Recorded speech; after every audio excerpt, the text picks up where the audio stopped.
खुलुमबाय लोगोफोर आंनि भिडिअखौ मोजां मोनगिरि आंनिख्रुइ देरसिन दुइसिन गासैबो नोंथांमोनखौ आंनि चेनेलाव फिन बरायबाय। दिनै आं नोंथांमोननि सेराव मोनसे बिराद स्पेशल टपिकनि सायाव बाथ्रा सावरायनो होननानै दिनैबो आंनि भिडिअखौ लानानै फैनाय जादों। मानो होननानै बुङोब्ला दासान्दि माने जितु जों ससियेल मिडियायाव एबा इउटुबाव आरो फेसबुकाव नुनो मोनगासिनो दङ कनजिता बर' आरो बिनि फिसाय आरो दैदेन वारि बिथांमोननि सायाव माने मोनसे बिराद गाज्रि जिनिसखौ जों नुनो मोनगासिनो दं आरो बिथांमोना माने मानि थाखाय जे ससियेल मिडियाखौ एसेबां माने मिसइउज खालामगासिनो दङ बियो माने जितु जोंनि समाजाव मोनसे बिराद गाज्रि इफेक्ट गोलैगासिनो दङ। थिग बेनि सायाव जों बाथ्रा सावरायगोन मानि थाखाय गाज्रि मोनसे इफेक्ट गोलैगासिनो दङ होननानै बुङोब्ला आं बेखौ डिटेलाव सावरायगोन। जास्ट नोंथांमोना भिडिअखौ जोबजासिम नायलां अब्लानो गासैबो बुजिनानै मोनगोन। दा नोंथांमोना गासैबो साननानै नाय जे आथिखालाव जितु जोंनि बे ससियेल मिडियाखौ एबा स्पेशेलि इउटुब आरो जितु फेसबुक नङा होमबा बेखौ माने रावबो सुबुं गैलिया नङा होमबा न'खर गंसेयावनो एसेबां माने मबाइल फन बाहायो एसेबां माने इउटुब नायो फेसबुक नायो तो बिथांमोना माने सोरखौ बुंदों आं जितु कनजिता बर' दैदेन ओमफ्राय दा बिनि फिसाय ससियेल मिडिया माने ओरैबायदि बुस्थुफोरखौ माने अपेनलि बिथांमोना शेयार खालामो रायलायो। दा बिथांमोना बेफोर मोन्थायखौ सोर होदों नङा होमबा बे मोनसे सोंथि दे बिथांमोननो माने बेफोरबायदि मोन्थायखौ सोर होदों बिथांमोना जे इसिबां माने बेफोरबायदि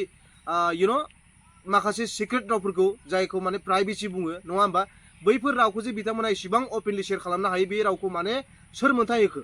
नङा होमबा तो गामिनि मानसिफोरा माब्रै नायना थायो नोंथांमोना बिसोरखौ हमनानै माने एसेबो साजा होआ नोंथांमोना माने बिथांमोनाव सोंथि खालामा ससियेल मिडिया बिनि बिमा बिफानि नामा थिग दं आंनिबो बिमा बिफानि नङा बयहाबो भिडिअ बानायनो हानाय मोन्थाय दङ खिन्थु मोन्थाय दङ होननानै नों जानला मानला भिडिअ बानायनानै ससियेल मिडियाआव आपल'ड खालामब्ला जायाना नङा होमबा गिदिरनिफ्राय लानानै उन्दैसिमहालागै आथिखालाव माने गासिबो मबाइल फन बाहायो। तो बिनिखायनो आं नोंथांमोनखौ बुंगोन नोंथांमोना बेफोरबायदि जानला मानला भिडिअ लाबोनायखौ बन्द' खालाम नङाबाथाय माने दिगदार जागोन। माबोरै दिगदार जागोन होननानै बुङोब्ला आं गामिनि रायजो राजा बिथांमोनखौ थांखिनानै बुंगोन नोंथांमोना जाम्बा आखु बायदि दा खालाम मिथिबायना एसेबां अपेनलि जाय बाथ्राफोरखौ माने रायलायजाया नङा होमबा बेफोरबायदि रावखौ माबोरै सावरायनो हायो नोंथांमोना एसे साननानै नाय बेफोर मोनसे लाजिथावना आखु नंगौ नङा नोंथांमोननाव माने लाजिनाय होननाय बुस्थु दंना गैया नोंथांमोननाव बिमा बिफाफोर दंना गैया नोंथांमोननाव बाय बाहागिफोर दंना गैया लाजिनाय होननाय बुस्थु दंना गैया नोंसोरनाव ना खर'नि मेलेम गैया नोंथांमोना एसेबो फरायाखै नामा जाम्बा नामा एसेबो फरायाखैमोन नामा स्कुल लाइफआव माने जिउआव एसेबां माने अगियान बायदि आखु खालामो फैसा खामायनो थाखाय नोंसोर बेफोरबायदि भिडिअ लाबोदों थिग दं बे नोंनि बेलायाव बे थिग दं खिन्थु नोंनि बे फैसा खामायनायनि बेलायाव नों बेफोरबायदि भिडिअ हगारनायजों जोंनि बे सुबुं समाजाव बेसेबां मोनसे गाज्रि गोहोम गोग्लैगासिनो दङ नों बेखौ मानो सानाखै एसेबो आंथ' रागा जोंबाय आंथ' खाथियाव मोनलाबायबा कनजिता जा दैदेन जा थांथां थुंथां सोबालाबायगोन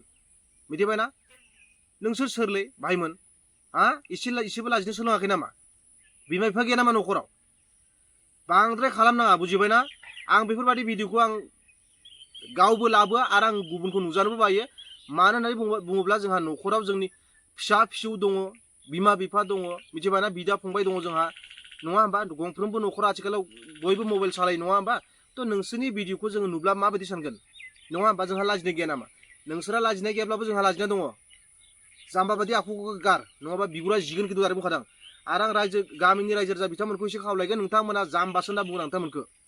सासे ओरैबायदि सोद्रोम गैयै मानसिखौ नोंथांमोना दबथायनो हाया नामा जेबो डिसिप्लिन गैया रावखौ माबायदि रायलायनांगौ मा खोथा बुङो मासाव 40-50 हाजार खामायो थिग दं नों खामाय खोथा गैया खिन्थु नोंनि बेफोरबादि भिडिअ लाबोनानै खामायनाया नोंनि थाखाय जे गुबुननि नोजोराव माने जेबो भेलु गैया फैसा खामाय जानो हागौ खिन्थु नोंहा फैसा खामाय मालाय मा जानो नोंहा जेबो सोद्रोमथियानो गैया नोंहा जेबो डिसिप्लिनानो गैया नोंहा जेबो गियानानो गैया अगियान नङा होमबा बेनिखायनो बेफोरबायदि आखु गार कनजिता भनजिता जायखिजाया आं गासिबो बुंदो बेफोरबायदि भिडिअ नुबाय थानांगौबा खिन्थु दिगदार जागोन दै आरो दैदेन भाइ नोंथ' मोनसे रेकर्ड दंखायो नोंथांमोना गासिबो मोनथिखायो जे दैदेना मोनसे रेकर्ड दंखायो आरो बे थासान्दियावबो बे दासिमबो माने सोलायाखै बिनाव सोलायनाय मोनसे आखुआ दासिमबो फैयाखै आरो बेसेबां मोनसे लाजिथावना बे साननानै नाय नोंथांमोना बयबो आंनि बुजिनायाव दा नोंसोरो ससियेल मिडियाखौ ना बिराद लेथ्रा खालामगासिनो दं जोंनि बर'फोरनि थाखाय मिथिबायना बर'फोरनि गेजेराव बांसिन लेथ्रा गियाननि मानसि नुबा नोंसोरखौ आं नुबाय आरो दासान्दि मिथिबायना कनजिता दैदेन बिनि फिसायखौ आं बारा बुंथ'ला बे फिसा हिसाबै बबेबा मोनसे सिमहालागै बुंनो हानाय बेयाव मोनसे मोन्थाय दं जेरावनाखि जों माखासे बुस्थुखौ अपेनलि नुखाथारदों नङा होमबा तो बिनिखायनो आं स्पेशली बुंगोन दैदेन नोंनि खर' एसे मेलेमखौ सोनानै ला भाई बिदि जाया मिथिबायना बांद्राय फैसा आर्जिनो होननानै जों बे गासैखौबो बुस्थुखौनो माने लिमिटखौ क्रस खालामगोन बे नङा एसे लाजिनो सोलों गियान आर्जिनानै ला मानसिफोरा बुंदोंबा ओरैनो नंखाय बुङाखै बुजिबायना बेखौ एसे बुजिनो नाजा नों बिराद मैला खालामबाय नोंसोरो ससियेल मिडियाखौ मिथिबायना नोंसोरनि थाखायनो जोंनि हारियाव बांद्राय मैला नुयो आं मिथिबायना नोंसोर बांद्राय मैला खालामगासिनो दङ बेफोर गियानखौ गार नोंसोरनि थाखाय मा ससियेल मिडिया माने ओंखाम ओंख्रि गेलेनाय नामा नोंसोराव जेबो डिसिप्लिन गैया नोंसोराव जेबो गियान गैया नामा जानला माला भिडिअखौ नोंसोर माबा खालामो पस्ट खालामनानै होयो शेयार खालामो हा नोंनि बे भिडिअ मोनसे शेयार खालामनायाव बेसेबां भिउस फैयो नालाय नों तो बेफोरनिफ्राय नोंनि मबाइलनिफ्राय बा नोंनि भिडिअनिफ्राय मा गियान सोरजिनो हादों बिसोरो आरो मोनसे खोथा जे आं बेखौबो बुंगोन जे जोंहा रायजो राजा बिथांमोनाबो जे बेफोरबायदि भिडिअखौ एसेबां नायनो मोजां मोनो एनिफ्राय बिथांमोनाबो कमेन्ट खालामगोन आरो जे बेफोरबायदिखौ नाङा बेफोरबायदि खालामनाङा खिन्थु बेफोरबायदि भिडिअआनो बांसिन भिउ जायो अब्ला साननानै नाय नङा होमबा नोंथांमोनाबो जिहेथु जाय भिउआर्स नङा होमबा नोंथांमोनाबो इनडाइरेक्टलि बिथांमोनखौ सापर्ट खालामगासिनो दङ बेनिखायनो बेफोरबायदि मूर्ख मानसिनि भिडिअखौ नायनायखौ बाद हो मिथिबायना नों गावबोथ' नों जेबो गियान आरजिनानै लानो हानाय नङा बेफोरबायदि मानसिनि भिडिअनिफ्राय मिथिबायना गावनि खर'खौसो मैला खालामना लानाय जायो बेनिखायनो बाद हो मिथिबायना आरो आं नोंखौ बुंगोन दैदेन नोंहाथ' सासे फिसाजोबो दङ जों सासे फिसाजोनि बिफा नङा होमबा नों सासे बिफा जालायनानै नोंहा लाजिनाय गैया फिउचाराव जितु नोंनि फिसाजोआ जेब्ला देरगोन अब्ला बे मा सानगोन नों ओरैबायदि माखासे रावफोरखौ नों अपेनलि बाहायनो हायो ससियेल मिडियायाव नोंनि नोम्फानि नामा ससियेल मिडिया एसेबां नों माने जेबो प्राइभेसि गैयाब्लासो नों बाथ्रा सावरायनो हायो नोंखौ रागा जोंबाय आं भाई नोंना खनसे नङा बिराद बार जाबाय आरो नोंनि बिसियाबो बिराद खाथ्रासो मा राव बाहायनो हायो बे नालाय जों हौवा मानसिफोरानो बेफोरबायदि राव बाहायनो हाया माथो ससियेल मिडियायाव ओरैनो जों रायज्लायबावनोबो हाया बेफोरबायदि बाथ्राखौ नोंसोर माबायदि इसेबां थोंजों रायज्लायनो हायो